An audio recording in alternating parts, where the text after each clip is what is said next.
because I don't want to go backwards. I want to keep going forward. Together, that's exactly where we're going to go. God bless.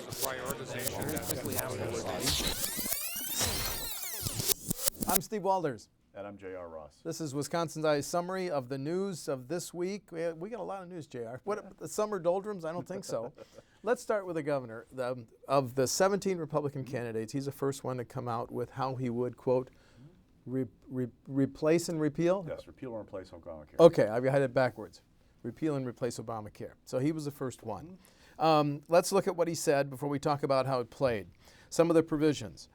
Age-based refundable tax credits ranging from $900 for those younger than 17 to $3,000. Based on age, not income. Yes, or family status, number in your family. Yep. So he would give states more flexibility to manage Medicaid health care for the poor and disabled. Do I hear echoes of Paul Ryan's block grants proposal there, You very JR? much do, yes. Okay. He would allow health care policies to be sold across the state lines, and the issue there, are you going to mandate what coverage? I mean, that's still a big part Turn of that back to the states. That was part of his plan, too. that. So the states would dictate? Basically have oversight of health insurance coverage from now on, yes. There'd be no universal Not sure about that. mandates. It's 15 pages with 5 of it was like graphics. So, there are a lot of details that are kind of light in this thing. But the bottom line is that Walker's trying to fit into his theme of the states do a better job than the federal government. Let's send power back to them. That was a big part of that. And 2, he's trying to use this as a knock on these DC Republicans, which is a new line this week as well. I'm frustrated too. And you've seen that, not just about this, but with education, other things, the Iowa State Fair, knocking DC Republicans. You promised us last year campaign trail, if Republicans get back to the Senate, we have a bill on the president's desk, repeal Obamacare. It's August, where is it? That he's now also saying that he had to cajole the Republicans in Wisconsin to take on the status quo, which if you read Twitter, there are a couple of lawmakers who in that caucus meetings back in 2011 going, we weren't intimidated either, Governor. But his now line is, I've taken my party before, back home, I can do it in D.C. I'm going to be the anti-establishment cabinet as well, kind of thing. Well, let's talk about the reaction that he got to his health care plan. Jindal just smoked it, said it's a cradle to grave, it's big government. Well, he's trying to out-conservative everybody. I mean, that's Jindal's thing now, is trying to get as far right as he can to create a path for him to have some kind of standing on the stage, if you will. He's a 1%, 2%. Asterisk, yeah. So that's part of that. I mean, generally, conservative media had a good reaction to it. They praised him for having something solid out there that they could, read. Rubio got out ahead of him a little bit with, I think, Monday night on Politico about his plan. But for the most part, people aren't really putting forward something like this yet. So he got some kudos from conservatives about doing it. Overall, did he help or hurt his presidential campaign by rolling out some type of health care plan? Oh, helped. It shows, hey, I'm serious, I've got a plan, these guys don't. And again, it's almost as much about the DC thing.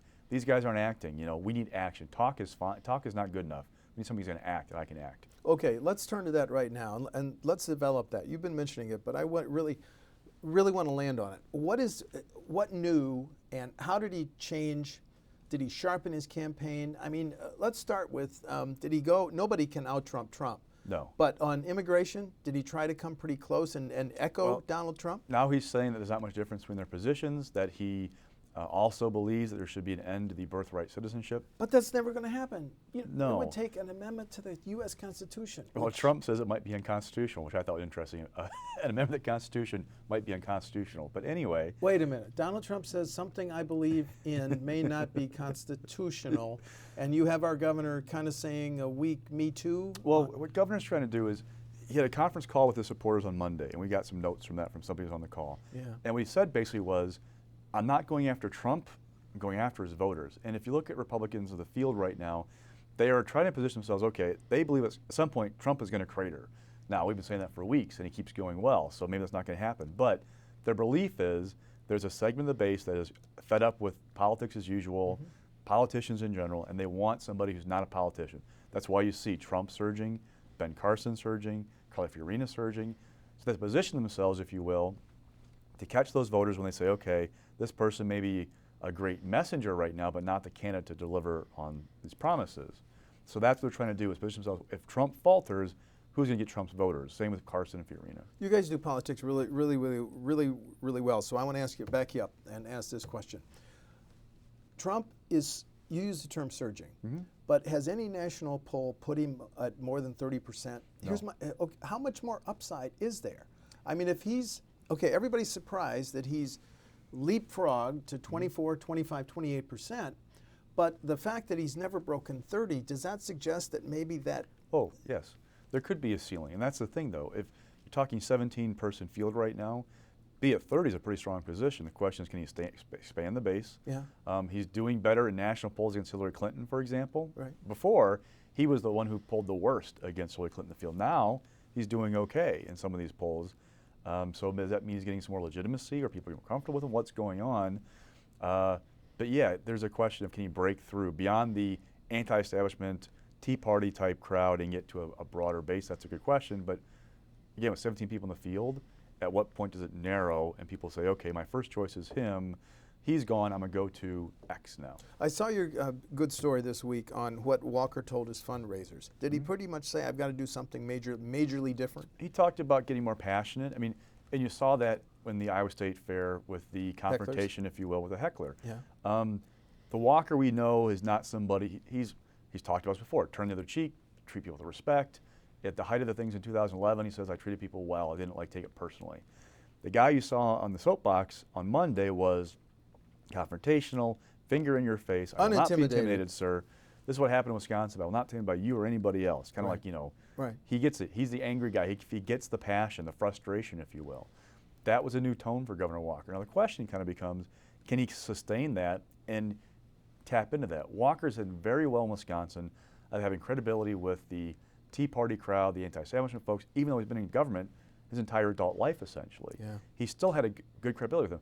Can he be that guy, though, nationally? That's why Trump and Carson and Fiorina are doing well, because they're not politicians.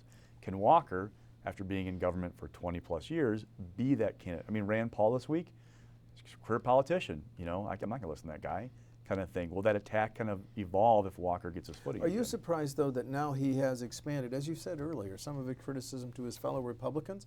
I mean, he said, in speaking of the 2010-2011 Act 10, a lot of people don't know that I took on, before anything else, the establishment of my own party.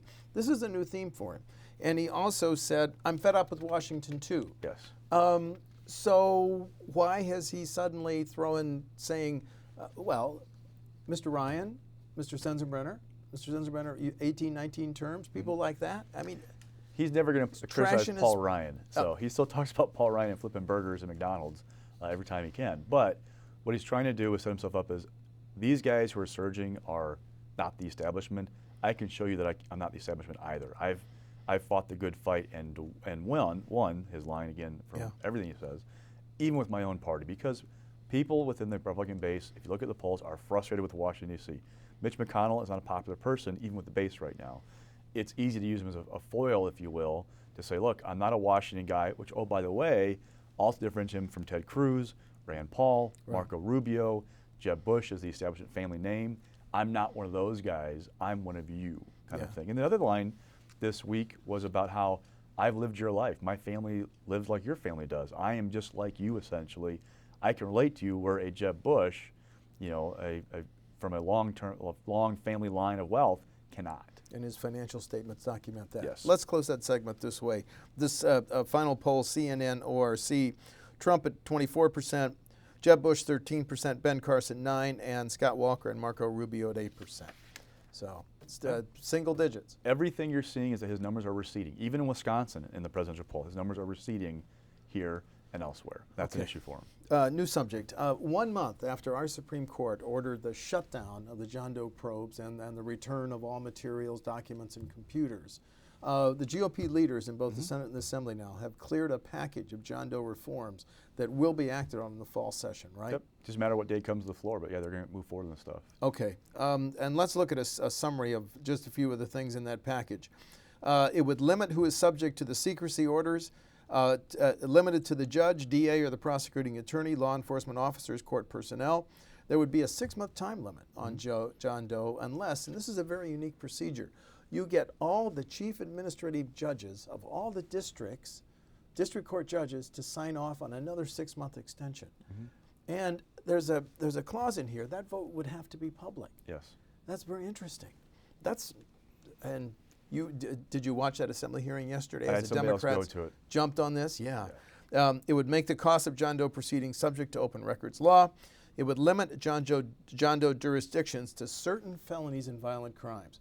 And the Democrats say, if this passes, John Doe's will never again be used for campaign finance violations or to investigate any elected official. This is almost point by point a reaction to John Doe investigations. First of Dane County Executive Scott Walker's staff. Yes. And as we all know, he was a target as well. Yes. And B, the coordination between conservative groups and Scott Walker's campaign during the recalls. It is almost line by line. This is what we don't like about these investigations. This is how we're going to react to it. So they're taking that experience and applying it to everything going forward. Well, yesterday, Assembly Committee Chairman Ott, he just said, look, the governor was pretty much, not his term, but you've heard it before, the victim of a witch hunt here. And it wasn't fair. There were selective leaks. So this has to pass. So, boy, are we going to have some amazing debate. But this is a starter for the fall session, and it's going to pass, right? Well, lump this in with, and for some Republicans, it's all kind of related. GAB reform, overhaul, destruction, whatever you want to call it. Campaign finance overhaul, reform, destruction, whatever you call it. And then John Doe. They're all kind of related. It's going to be boom, boom, boom. Now, I get the impression the Assembly wants to take those things up like all kind of in rapid succession or together as a package of we're cleaning up these things. Senate may take its time and do things like one at a time as it does before. But again, Democrats, we talked before, they may try and use this as a message of these guys are taking this government away from you, the voter, and trying to make it safe for them. How come we haven't seen, we now have a formal bill on John Doe changes. We haven't seen the new GAB bill or the campaign finance bill. Are you quite sure those are going to be rolled out for the fall session? They seem very much intent on doing it. Now, part of it with the GAB bill, let's talk about that one, was the LAB did 2 audits, right? Yeah. The first one came out, caused all kinds of like consternation among Republicans of something has to be done now. They changed the law. But they didn't get to look at the complaint stuff. Well, that's what came out the second one. Right. Now they have both of them done. That I think people are waiting for that a little bit.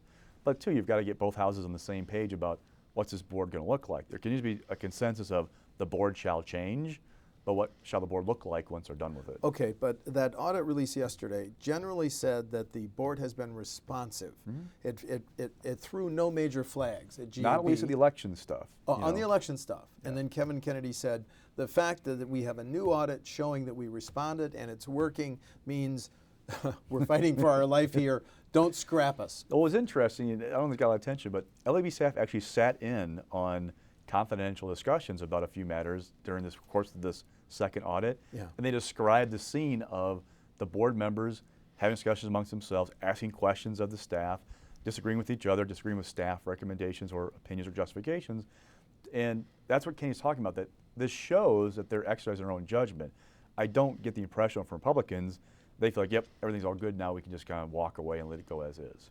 Okay, new subject. You know, something very interesting has happened in Wisconsin. I think, this may be stretching it, but I think it's our version of the Keystone Pipeline controversy. This issue about whether the city of Waukesha should be able to divert Lake Michigan is so precedent-setting, and it's being watched nationally, internationally, and you have the DNR tentatively giving the thumbs up to it, but then you had a public hearing for 2 days yesterday. Let's listen to 2 speakers at the public hearing, one arguing for the diversion, one arguing against. I'd like to give you one citizen's non-political, non-technical viewpoint. I pay my taxes, I pay my utility bills, including my water bill, and every time I pay my water bill, I get to read about the problems in the Waukesha water. I'm supportive of the current plan. It makes sense to me. I'm just Joe Blow citizen, but it makes sense. Take water from Lake Michigan, use it, clean it, and return it to Lake Michigan. It makes sense, and I ask you to continue to support this process. When one doesn't have the resources to serve those for whom they are presently responsible, the responsible thing to do is stop expanding. Milwaukee County has plenty of space, and they have the water. Milwaukee didn't develop on Lake Michigan by accident. The population should move to the water, not the other way around. Based on the city's blatant disregard for the EPA's order, expanding all the while, I believe that giving the city a drinking straw to Lake Michigan is the last thing that should happen. The city should make do with what it has. The water table is rising, stop annexing, and adding apartments hand over fist. Can't anyone say no anymore? JR, this is a very emotional issue. But, you know, the scope of who's involved in this just intrigues me because you have governors of other Great Lakes states, you have the leaders of Canada provinces, and you have the leaders of other cities, Superior, Detroit, who live next to, they're right next to Great Lakes. I mean, this is a long way from being done, isn't it? Oh, absolutely. Because go back to geography. Waukesha County straddles a line between the Mississippi River Basin and the Great Lakes Basin. Yeah. Waukesha, the city, if I remember right, is outside of the basin for Great Lakes. It would be precedent setting to have them, the city, be able to draw water from the Great Lakes. Now, they promise to return it, only as treated wastewater and all that kind of good stuff, but to pull it outside the basin would be a precedent-setting move, and the question becomes, who else would want it then? And that kind of becomes part of the issue. It's always a slippery slope argument of, well, who's next? Right. Who else gets a drink out of there, and where's that water going to go? Obviously, those folks, environmentalists, no matter what you do, if anybody approves this, the DNR, the state, the Great Lakes Compact, they're going to sue, I can almost assure you, in court if they are approved to pull the water out because they want to prevent that precedent from happening and the worry of, well, who else is going to get a draw? But yes, you have interest on the part of other cities, city in Michigan, Detroit. They may want to do this too. So this is really being watched. And governors of other Great Lakes states and leaders of Canadian provinces, they can say, okay, we agree, no, this should be rejected, or it should be amended. So this is going to play out for a long, long time. Yeah, and Waukesha is saying, look, we can't draw from anywhere else right now. Our wells are came with radium, and we can't get it from That's the issue, the radium content of Waukesha water. We can't get it from the Mississippi River Basin, so where do we go now? You know, what else do we do? Right. Right, it's very interesting. WisconsinEye did a completely unscientific, survey monkey, and 16 respondents said yes, 263 said no. And I was struck by one Ohio official who put it this way: what's at stake here is the potential draining of the Great Lakes by 1,000 straws. Yeah. Pretty good. Again, the slippery slope argument of what's next. Yep, that's right. That's right. Okay, Charles Franklin of the Marquette Law School. We're back in the field asking political questions. The Geek Super Bowl. Like us, man.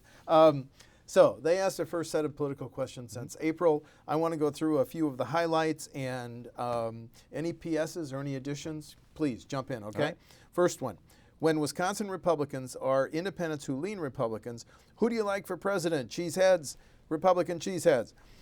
Scott Walker, 25%, Ben Carson, 13%, 9% Donald Trump, 8% Ted Cruz. Now, but you're going to add a PS, the April. Walker's at 40% in April. Now, in April. Here's the thing. Almost every governor who runs for president sees his or her home numbers drop. Yep. So Walker's not unique in this. It is kind of a little bit unusual to watch, though, that his support among Republicans are just kind of like dropping at the time that's going on. And anecdotally, I can tell you from talking to GOP lawmakers, they'll tell you back home in their districts, Walker's not very popular. Now the question becomes, do folks rebound? If the contest is still alive come April next year, they come back to Wisconsin, if it's still a contest. Yep. Will Republicans go, I'm going to shake off my unhappiness about the budget, the bucks, whatever, and vote for my hometown hero, or am I going to go with Ben Carson or Don? I mean, that's the thing. Walker has to hope that things hold up and snap back for him come April. That it comes to that. Well, there's a few other things I want to land on the poll, but okay, let's go to the Democrats. Democrats, Wisconsin Democrats and independents who lean Democrat. Who should be president? Ta-da! Hillary Clinton, 44%. Bernie Sanders, 32%. Joe Biden, 12%. Vice President Biden. Speaking of losing support from April, Hillary Clinton was 58% back in April. Now, Bernie had it unannounced. Elizabeth Warren was in that poll because she was still kind of talking. She since said no. So there is definitely a thirst, if you will, in the Democratic base for somebody other than Hillary Clinton. And yes. Bernie has captured that progressive imagination right now.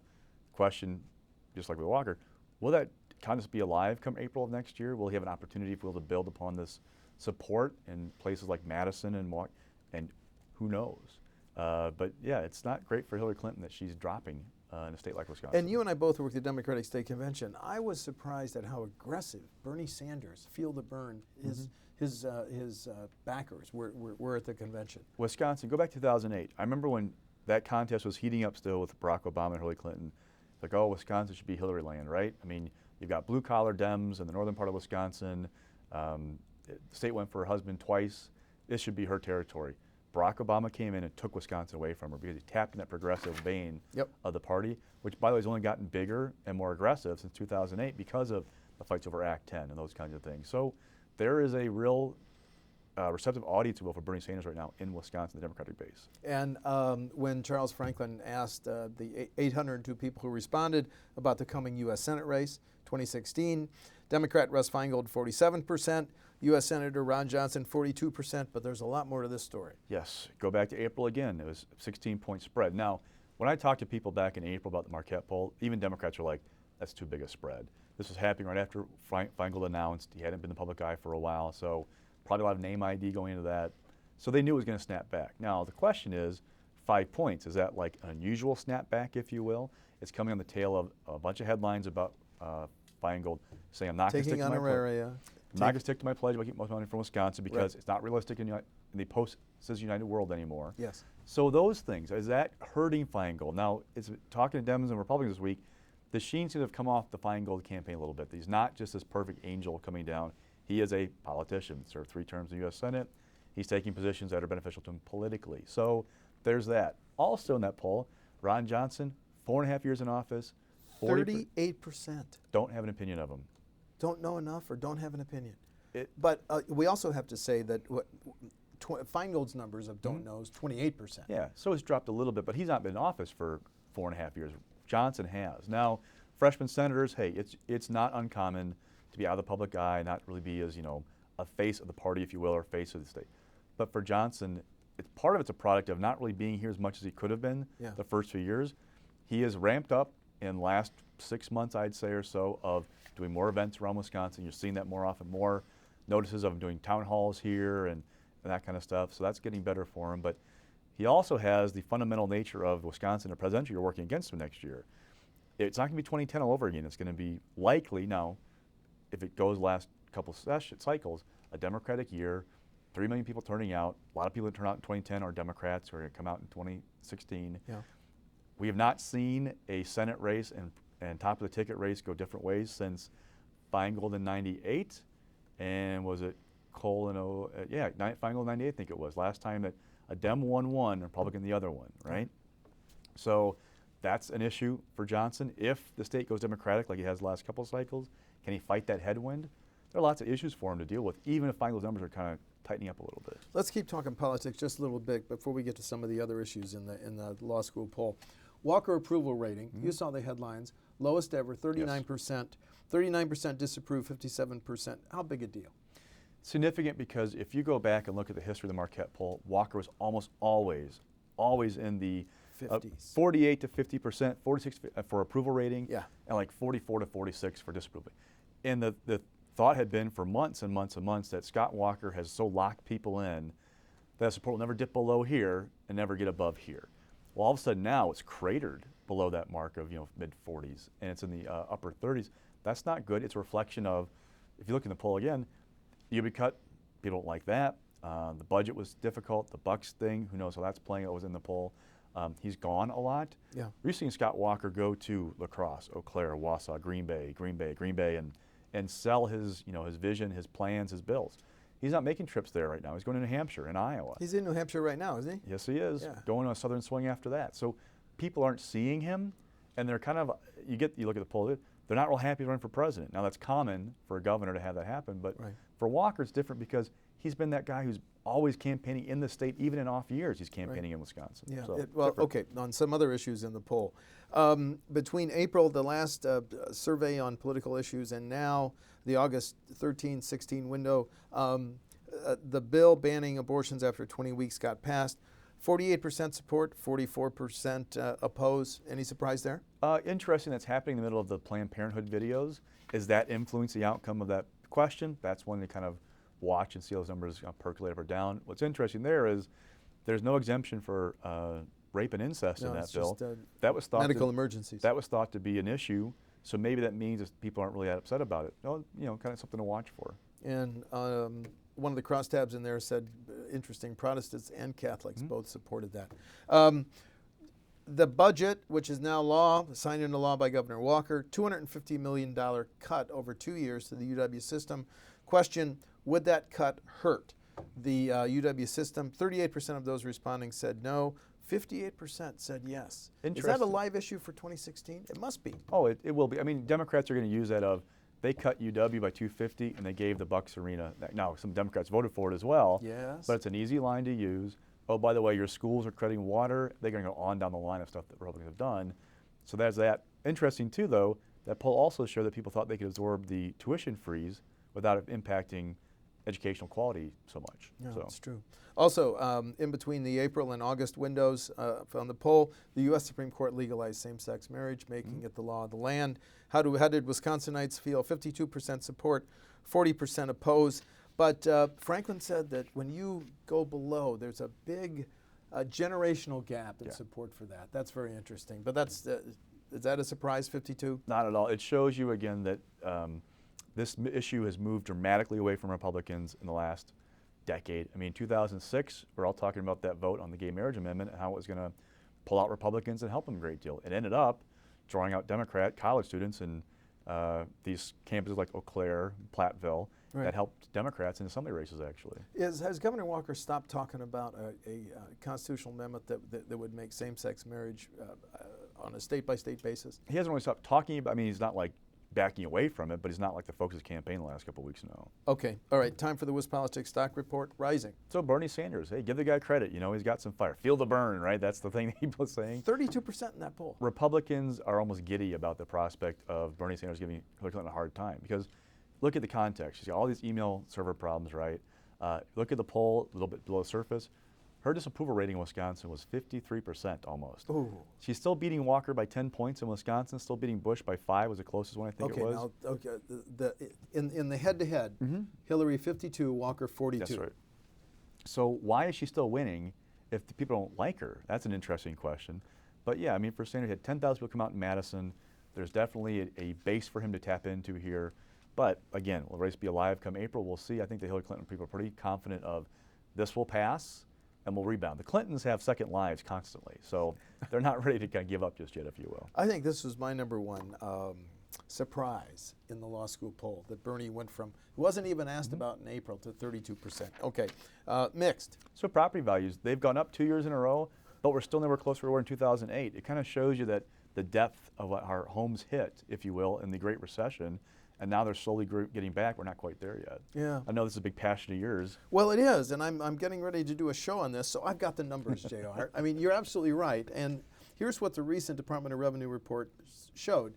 All property in Wisconsin was valued at $479 billion, in 2014, but 2008 was the year before the recession. Then it was valued at $514 billion, which is a drop of 6.8%, and I'm going to go wonk one more on you. Let's look within those numbers of residential property. Residential property in 2014, the recent DOR report, $336 billion. 2008, $370 billion, a drop of 9.1%. So all this by saying, I completely agree that with your mix falling.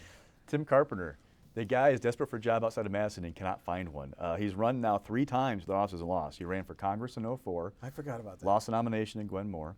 He ran City for clerk. city treasurer against Spencer Coggs. Lost that one, 12. Yeah. Now he loses a special election for a aldermanic district in Milwaukee. Now, I mean, the seat was a swing one. He lost to conservative by a very narrow margin. There are all kinds of things. You know, did he run a good campaign? Did the Bucks vote hurt him? All kinds of you go to. But it's clear that Carpenter is trying to find something else. Yes. He's stuck in the minority in the Senate, has been for a while. He's not somebody who's been in a leadership position.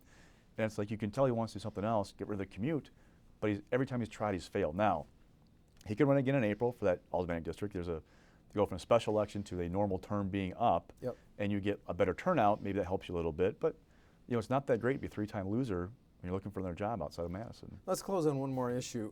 Governor Doyle liked the idea of high-speed trains and supporting them, and his administration signed a deal with Talgo to buy new train sets.